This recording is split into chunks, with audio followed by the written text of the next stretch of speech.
So hi again.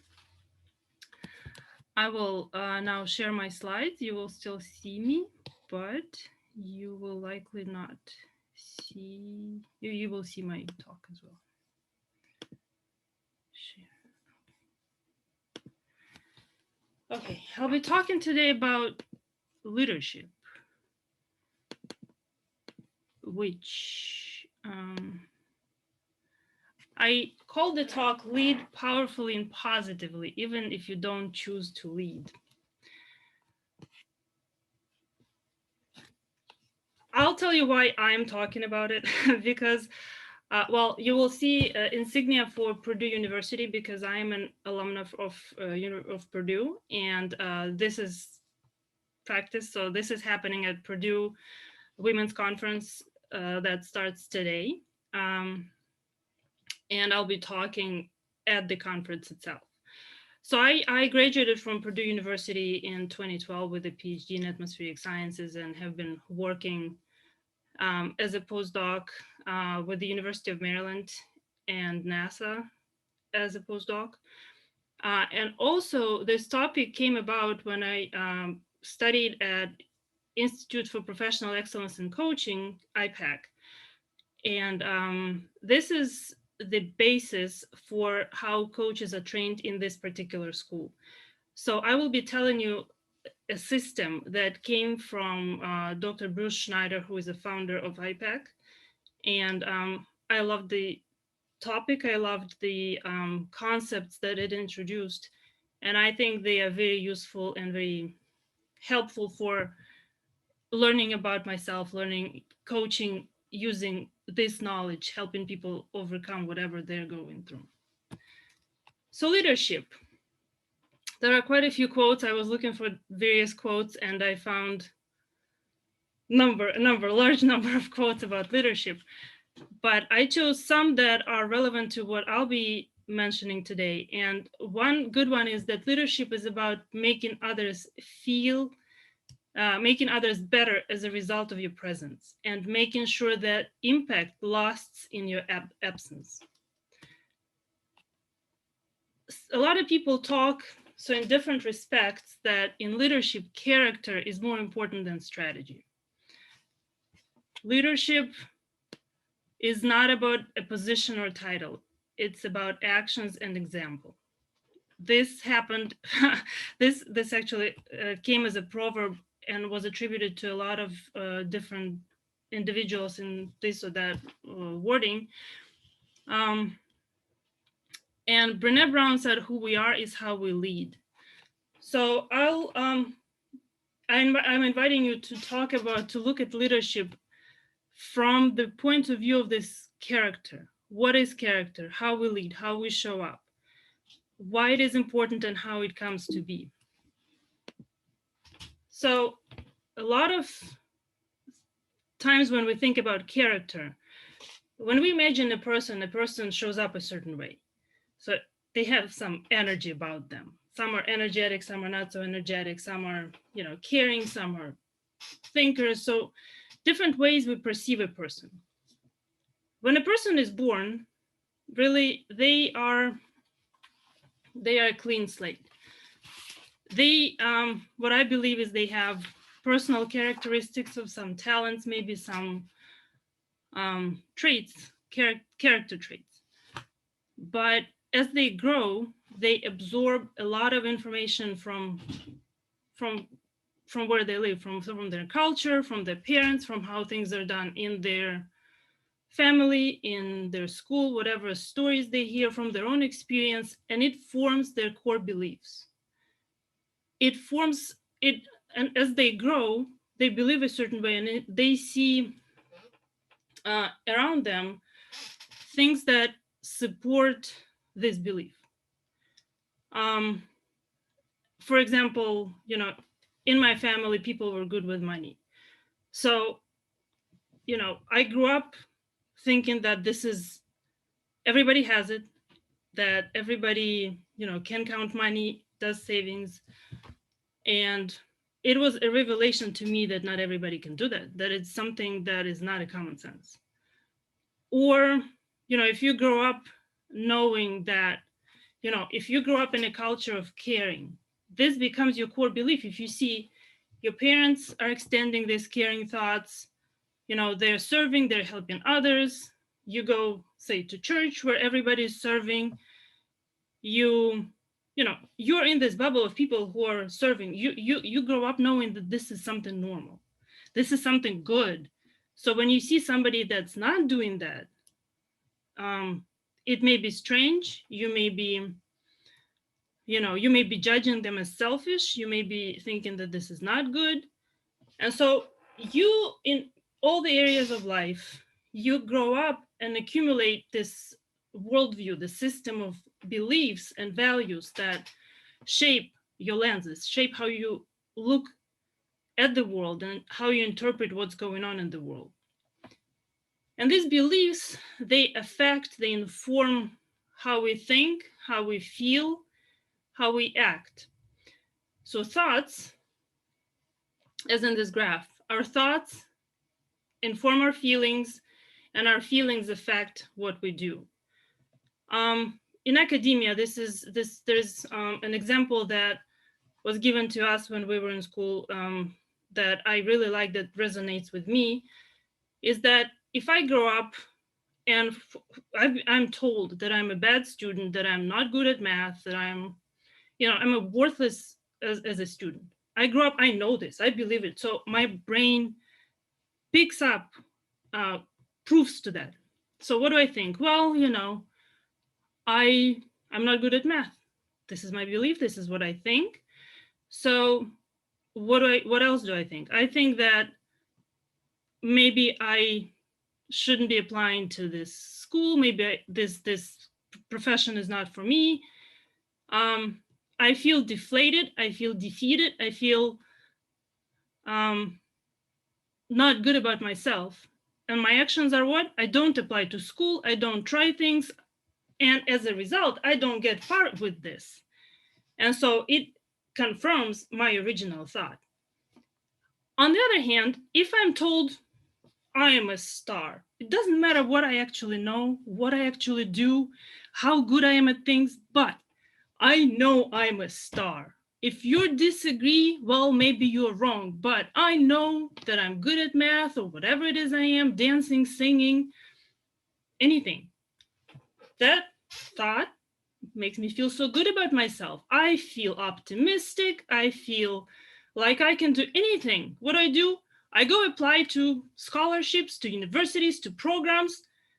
And when I do that, if I don't succeed, well, if I don't succeed, if I don't believe in myself, it confirms my belief. And I'm like, well, see, I told you, I know I'm not good at something. So see, I failed.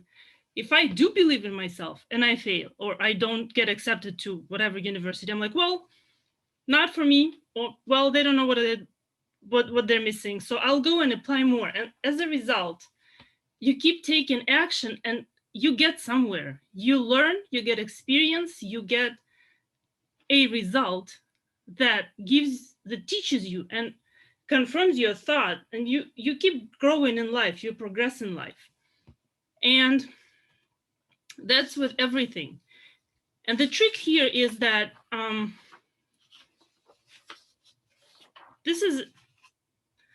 we'll go to the next slide. I'll talk about it in the next slide. That I want to start with the second quote, where your focus goes, energy flows. So as I was just talking, our actions tend to confirm our core beliefs and our core thoughts. Our mind picks out from life whatever we are focused on, knowingly or unknowingly. Life is going on for everybody, but some people see one thing and another person would see something else. In the same situation, people would see very different things. I like the example of you're driving on a highway and you get hungry or you need to go to the bathroom. All of a sudden, you start noticing every rest stop, every restaurant, until you find something you're looking for. So for this stretch of time that you were hungry, it doesn't mean there were no restaurants before, no restrooms before. or after. It just means you didn't pay attention because it was not important. So when something is running in your mind, consciously or subconsciously, something you're afraid of, something you're focusing on, your brain will just pick out relevant information, relevant situations, relevant things from what's going on. So sometimes I say that if stuff repeatedly happens in your life, maybe there's a reason for it. You may want to step back and examine why this thing repeats, why you keep seeing restrooms on the highway. Maybe because you need to go to the restroom, or because you need to go eat if you keep seeing restaurants. So how does this all connect to energy? Professor Einstein showed us, proved to us, demonstrated, told us that everything is energy. Mass gets converted to energy and back and forth. And, besides all the woo-woo, energy, really the life on Earth is sustained by solar light, by energy. And it gets transformed into matter. Photosynthesis makes it, energy is an important part of making food. And then inside our bodies, nervous signals come as electricity. Everything, our life is moved by energy. Our thoughts, all the waves, everything. Life is based on energy, goes on as energy. And, like I said, with every person, a character can also, we're saying the energy of the person. So we mean something specific when we're talking about this. So when I'll be talking about energy today, I'll be operating with terms that were used by Dr. Schneider when he created this system, and I will explain some of those terms. So energy in the context here can be of two types, catabolic and anabolic. So it's a little off to me when I was coming in as a ecology student or atmospheric scientist. My understanding of these processes was more biological. So in metabolism, there's catabolism and anabolism, different processes creating energy and using energy. So it is similar, but you may need to adjust your understanding of using this word. So catabolic energy is the processes and energy that you experience that is draining, that is breaking you up, resisting, something that, deflates you. You feel deflated if processes going on that are catabolic. In anabolic energy is the energy that lifts you up. It's constructive, it's expanding, it's building you up, it's fueling you, it's making you more energetic and whole.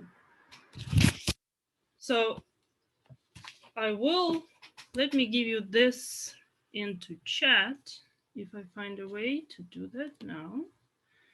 So I'll be talking about this energetic self-perception chart. This will be the basis of a lot of this talk. And I will now, in the chat, give you a link to where you can download it for yourself. I made a handout that you can save this chart and you can refer to it later at your convenience. So this is what it looks like. So different energy levels, energetic self-perception chart. So this entire system comes together in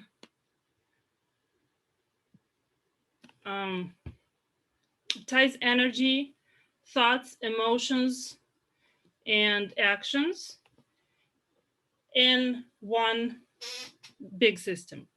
And this is something that is sometimes called core energy process or core energy chart, because This is what is really going on at our core. So I may put whatever facade I have, but this is what is really happening in my subconscious if I realize it may be in my conscious state. And I will go level by level explaining what these things mean.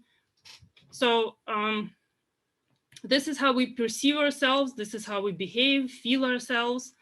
There are 7 levels in this chart. There's several levels of energy, and they go from 1 to 100, from 7, from 1 to 7, going from more catabolic, so draining, deflating, to more anabolic, which are more empowering. And we have to understand that every person has access to all seven levels. In different situations, in different areas of life, we may have different profiles. And no type of energy is good or bad. Each of them has its own purpose. So once we realize it, we can make a choice. So we'll start from the lowest levels of energy. And this is the inner circle, the innermost circle, called circle of self.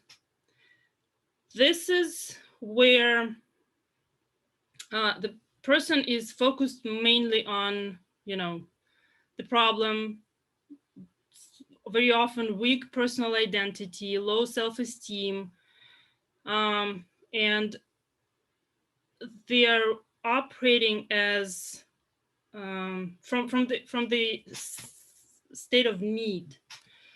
So level 1, sometimes it's called the victim.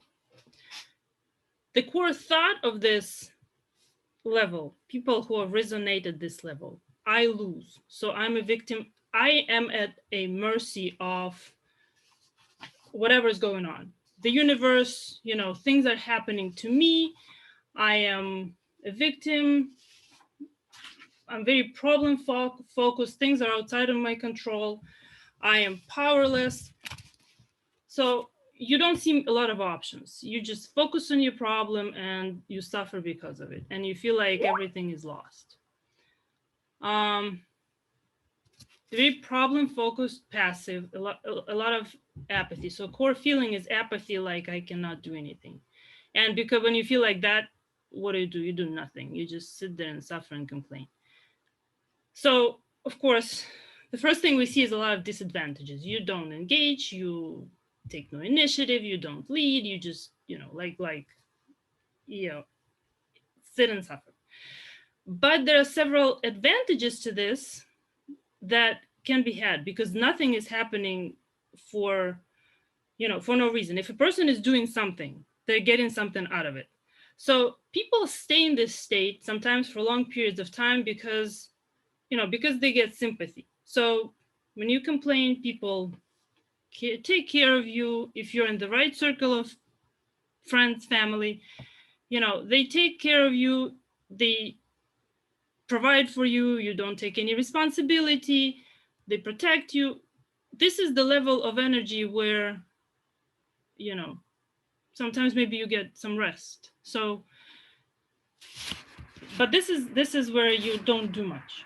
You don't get many results. You just exist. At next, then you go up a little bit, and the next level is the level of anger and conflict. So at this level, there can be a lot of energy. It's still a catabolic level, but instead of I lose, so focus on myself and focus on losing, nothing is happening, nothing is, everything, life sucks. Now you focus on winning. So you start getting a goal, but you are not above winning at the expense of others. Your core feeling is anger. And when you're angry, of course, you create conflict. You're defiant. You see often the world as black and white, right or wrong. There's a lot of judgment. There's a lot of fear. There's a lot of getting defensive. What's wrong with you? There's a lot of conflict. Advantage of this is that a person is quite driven. They can achieve things, but you can't, this cannot be sustainable for a long time, unless unless you're Darth Vader. He could live in that for a long time. But the disadvantage is clearly you achieve your successes at the expense of others. You're anxious, you're always tense, your body always is in the state of tension, and you're very forceful. I gave examples of Darth Vader and Scar from Lion King, so very conflict prone characters that are into still defeating energies, but they are channeling it towards getting something for themselves. Now, the second circle, so this are purely, the first two are purely catabolic levels. Level 3, 4, and 5, this is called the circle of self-mastery. So now you start looking above or outside of your own ego, outside of yourself. You don't only focus on your own problems, winning, losing, suffering, but you start noticing things around you. You get, this is the circle of stronger personal identity, self-confidence. You are aware of, good or bad, you're aware of knowledge, consciousness, and you start believing in goodness of the world. You start trusting more, taking responsibility for your life and for the life of where you are in this life. So level 3 is the first anabolic level. So that's the first one that you take responsibility for yourself, for your life. Now, before it was I win, you lose. Now I win. Now, if you win too, that's okay. But now I'm focusing on my goals. Level 3, they're very much a rationalizer. So they understand the system. They can rationalize their way out of any trouble. So they like peace. They do not like conflict. They're very responsible. They don't do, they don't take big risks. They see what's going on. They understand what's going on, but they cope. So it's good enough. They learn to be happy at where they are. They avoid negativity. They learn to be happy with where they are. They rationalize their way with where they are. They're easy to forgive. They will understand you. They will forgive you. They will find a way to cooperate, to advance career, to fit the system, to work the system.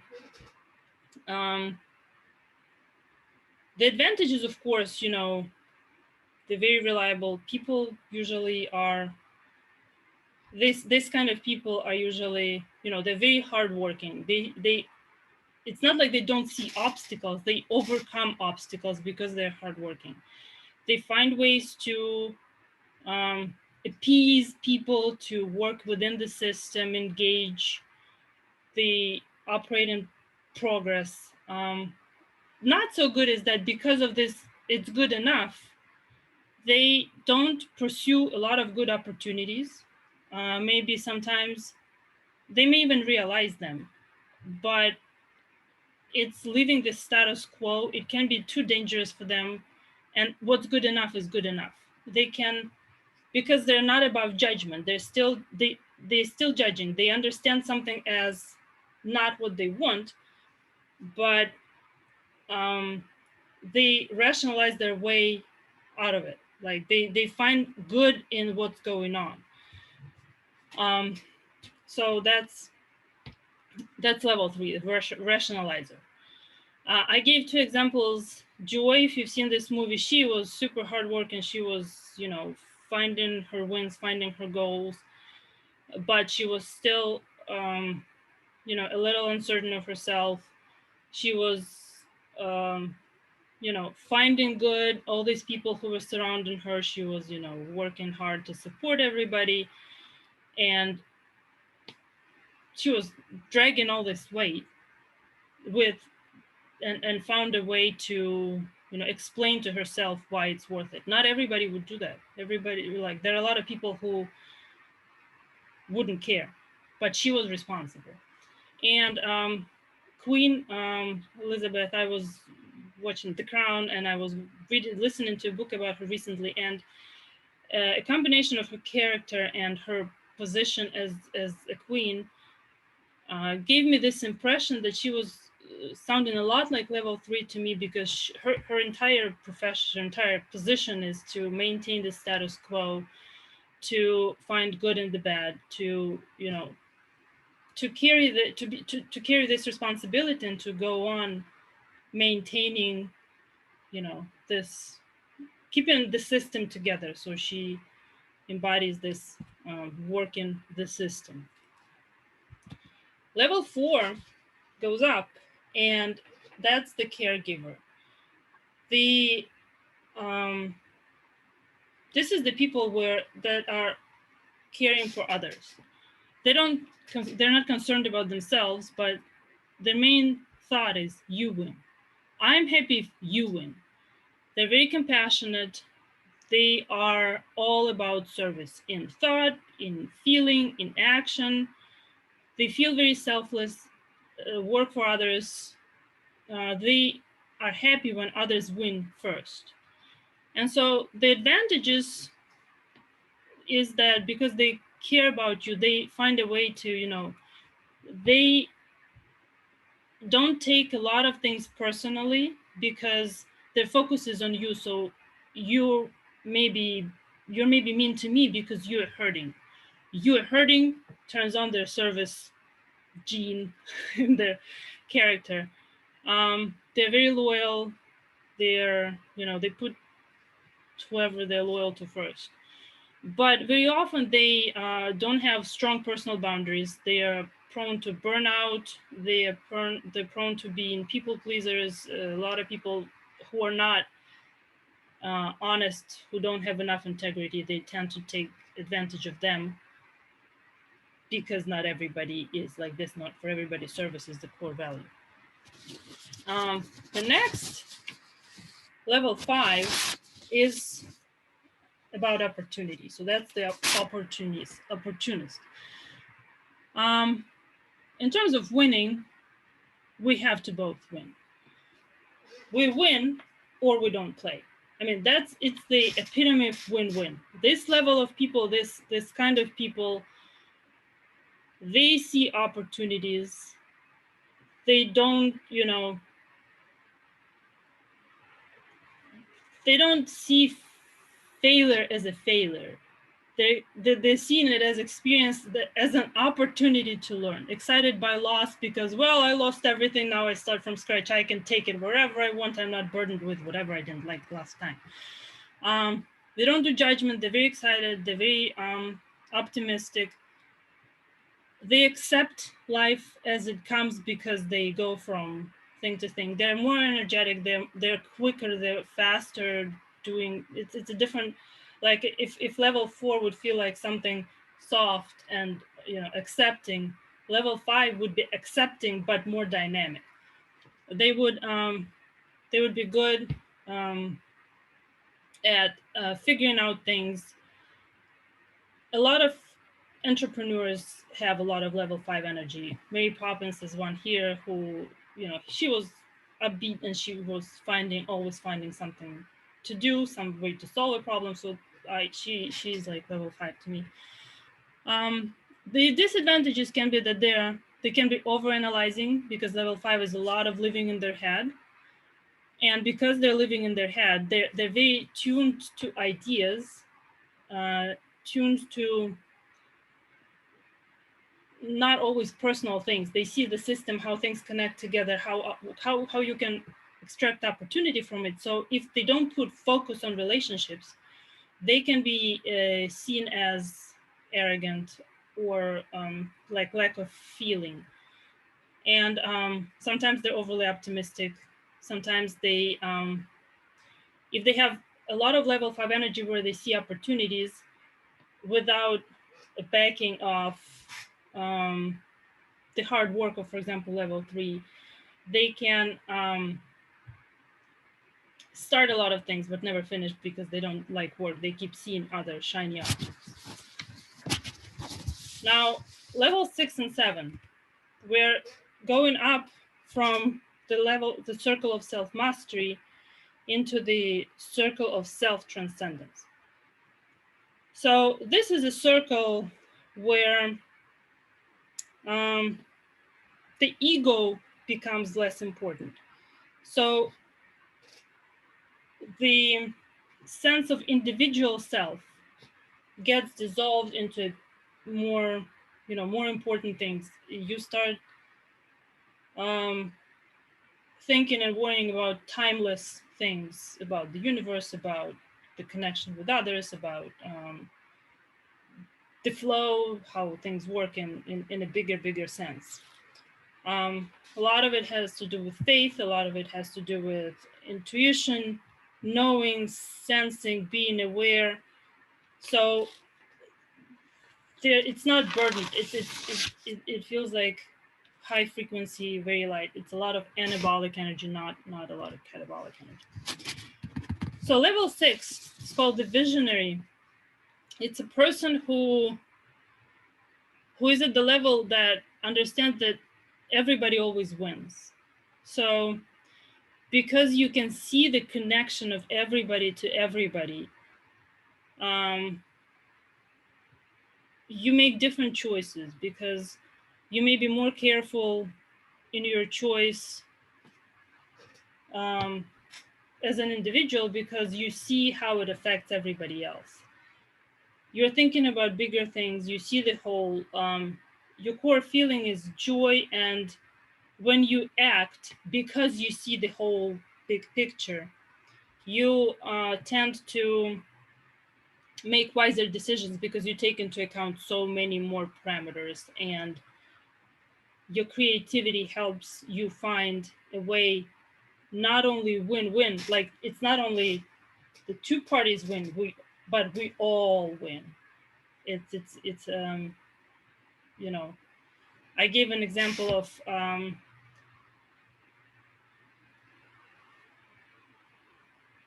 Patrick Stewart, Captain Picard, because as I was watching Star Trek, he always stood for, something bigger, the Federation principles, something about everybody's happiness. And these people, they show a lot of empathy. They don't judge much. They trust their intuition. They trust their gut. They think of big projects. They take big risk, which can be advantage and disadvantage. So they think of huge projects, and they can be perceived as somebody detached from reality just because if a person doesn't see all this system, they can't get an understanding of where where this level 6 visionary is coming from. So they can be seen as aloof, all in their head, crazy, you name it. And so normally they're peaceful. They are in the flow, because they understand that all answers are already available. So there's no need to rush, be anxious. Now, for for us, we can feel this feeling of level 6 flow when we're doing something and losing track of time, when we're focused on our inner creativity, something to the exclusion of other things. If you have a hobby where you feel absolutely happy, something that brings you joy, you forget time. Some people go gardening or doing yoga, playing piano, coloring your coloring book, something where you can sit and it brings you peace and it brings you energy, it brings you joy. So this would be level 6 for in a situation. Some people are able to extend that to different areas of life and live longer in this for different circumstances. Now, The last level is level 6. This is called the creator. And, if there are people, a lot of people have experienced it for brief periods of time. We all experience sometimes this enlightenment, non-judgment. You get to the point where it's not only synthesis, you understand that both winning and losing are illusions. You understand that nothing is good or bad, it just is. This is the absolute, enlightened state of the person, of the universe. There's no judgment of yourself, of others, of situations, of anything. Now, the advantages, of course, is that you understand a lot of things, and the higher you go, like the more you're able to spend in higher levels of energy, the more aware of yourself and the more aware of the world you live in you become. And so the more access you have to other levels, the more you can choose, the more they become available to you. Advantages, of course, you don't do drama, you don't judge people, you don't get bogged by little problems. You can access any level of energy because you understand its benefits. But of course, people, even more than level 6, they can misunderstand you. They think you're disconnected, they think you're detached, they think you're somewhere like living in your own little world in your head, and they don't they cannot connect to you. So those were the seven levels, one by one. And now let's think about how you show up. Like, imagine if you're stuck in a traffic jam, or somebody cuts you off in traffic. This is often, the example that is often given to test how you show up, or somebody yells at you in the grocery store. Like, let's do traffic. Somebody cuts you off in traffic. So think now, what would be your response? And I'll walk you through how different people would show up, different levels of energy would react. So starting from the level one would say, guests start complaining internally or externally. I always get cut off. It always happens to me. My life sucks. Nothing works. Why me? Blame myself. I lose. Level 2 will get angry. You're a stupid idiot. This is like the level of road rage, where everything is at fault. Everybody is an idiot. That is road rage level 2 in traffic situation. Level 3, the rationalizer. Well, that was a close call. You think he probably drives like maniac, but he probably, he must have his reasons. And you start reasoning your way out of trouble. You start thinking to make it good, understanding him. Well, he must have his reasons. Well, we're both okay. Nothing happened, so it must be all right. So yeah, okay, we're fine. We keep driving. It's okay. Level 4, the caretaker would go, wow, and then, well, he must have his reasons for driving. This poor guy must have something going on with his family. I hope he's okay. I hope he gets safely to where he's driving. I hope he's fine at the end of the day and it's okay with him and his family. All about the other person. Level 5, the opportunist. Whoa, that was a close call. Well, it's good we didn't have an accident. That was an opportunity to exercise my patience and, my reflexes work. It's good to know that I could stop before we crashed.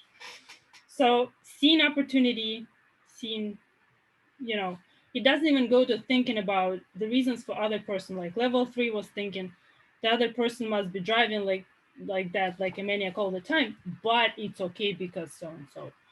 Level 4 was straight thinking about the other person, caring what happened, family, normal person would only drive like that if they have something going on. So that person probably needs like care service and such. Level 5, forget the guy, opportunity, my patience, my reflexes, oh, we did good job, we move on. Level 6, the synthesis person, the see everything person. Well, it's just another day on the road, life experience, we just experiences everything life has to offer, observing everything, people are driving, he's driving, doing his own thing, I'm doing my own thing. So just seeing, observing, not getting involved in any emotional response, just living my old happy life. Level 7, what traffic? So the level of consciousness is above any earthly life, so like traffic doesn't even matter. So if you realize how you showed up,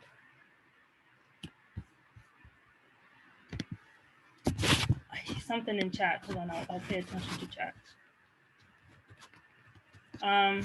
Okay, Mariana, if I don't see you before your battery dies, very good. I'll send the recording to everybody who signed up whenever it comes. Hold on, now I need to turn off. So how do you show up? Now, with this, you have to remember several important things. When I was talking about the road rage, I am at a very high level of energy when it comes to like people cutting me off. Like I don't care. I don't get road rage. I'm very much like doing my thing, opportunity, poor guy must have reasons to do so. So I'm like level 3, 4, 5, 6. Like it doesn't bother me at all. I don't get triggered by people cutting me off. But if we take other areas of life, I can go straight down to level 2 and 3, like some programming exercises, computer IDL can get me into you all idiots very fast. Like parenting can get me into level 1 in no time. So it's not the same everywhere. It's a dynamic system and no energy in good or bad. Each type has its purpose, as we have just seen. No person is a pure energy type. Every person has a unique energy profile. So I was giving you examples for, person number 3, person level 4. Those were the most extreme situations where we know the person from this side all the time. And so they represent this trait to us. But every person is complex. And like I said, in different areas of life, they can be different in different situations. And how we show up is always a choice. We make this choice knowingly, unknowingly, consciously, subconsciously.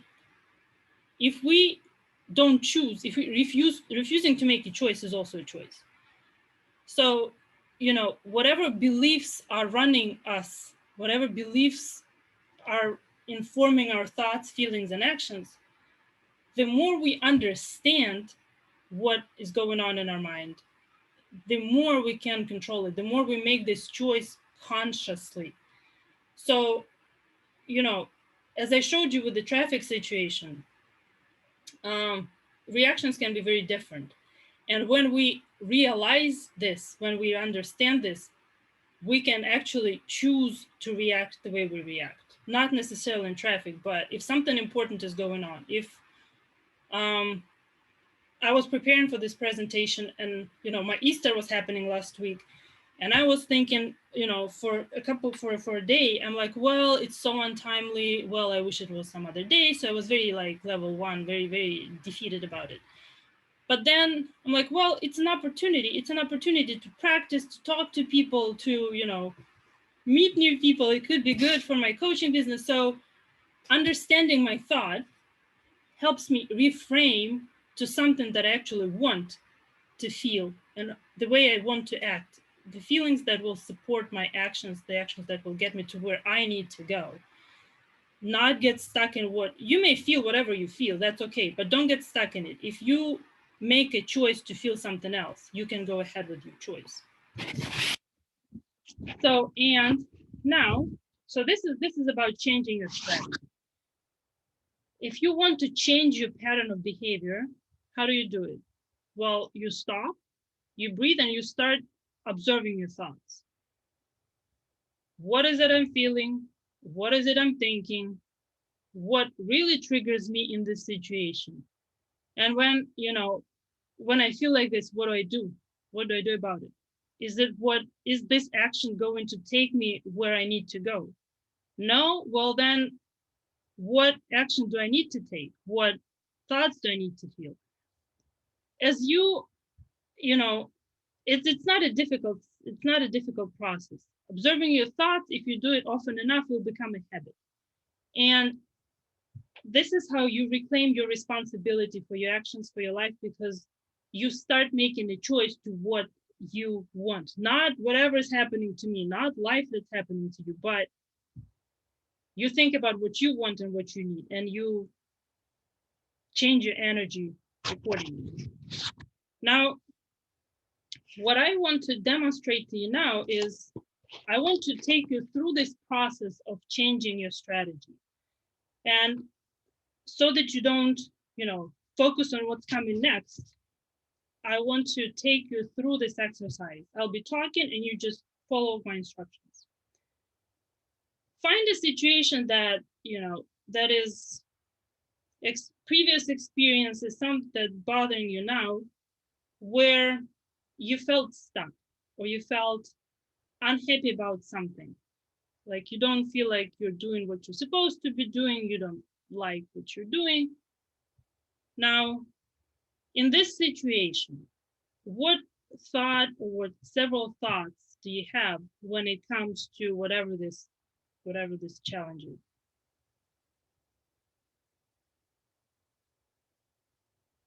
If you have a way to write it down, write it down. If not, just think about thoughts that come to mind. And when you think that, what emotions come up? Or what feelings do you have?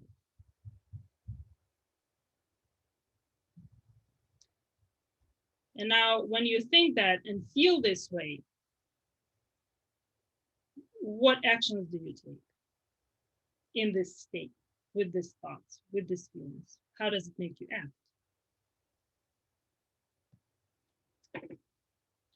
So based on the thoughts you have, I'm sure, if we were talking, I would absolutely see every sense of why, you're acting based on what you're feeling. Because things are connected, things make sense. Things that make you act the way you act, were you to tell me, I would get it, Things make sense to you, you can explain it, things would make sense to me. And so no wonder you would be doing what you're doing, procrastinating, avoiding, getting angry, doing whatever it is you do. Now, what do you think would happen if you thought and felt differently about it? How important would it be to you? And what would it do for your life? Try to think about the answer to this question about if you thought and felt differently about it. You don't know yet how, but if there was a way to think and feel differently about it, how would it change things? Would you like that? If you said yes, I'm asking you to find a different and powerful belief. What would it be? What would be the different, powerful belief about your situation? What would you like your new thought to be?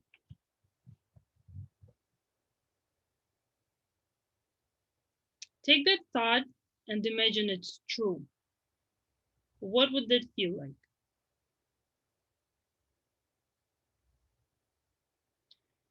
And based on this new thought and feeling or new emotions, if that were true, what actions would you be willing to take?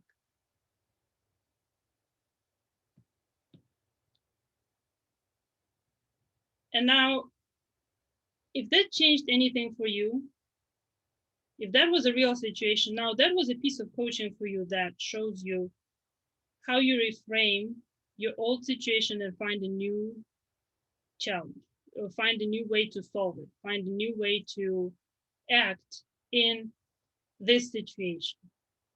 Now you imagine the action you would take. What action would you be willing to take in the next 30, 72 hours, in the next 3 days? And think for yourself, how can you ensure that you will take this action?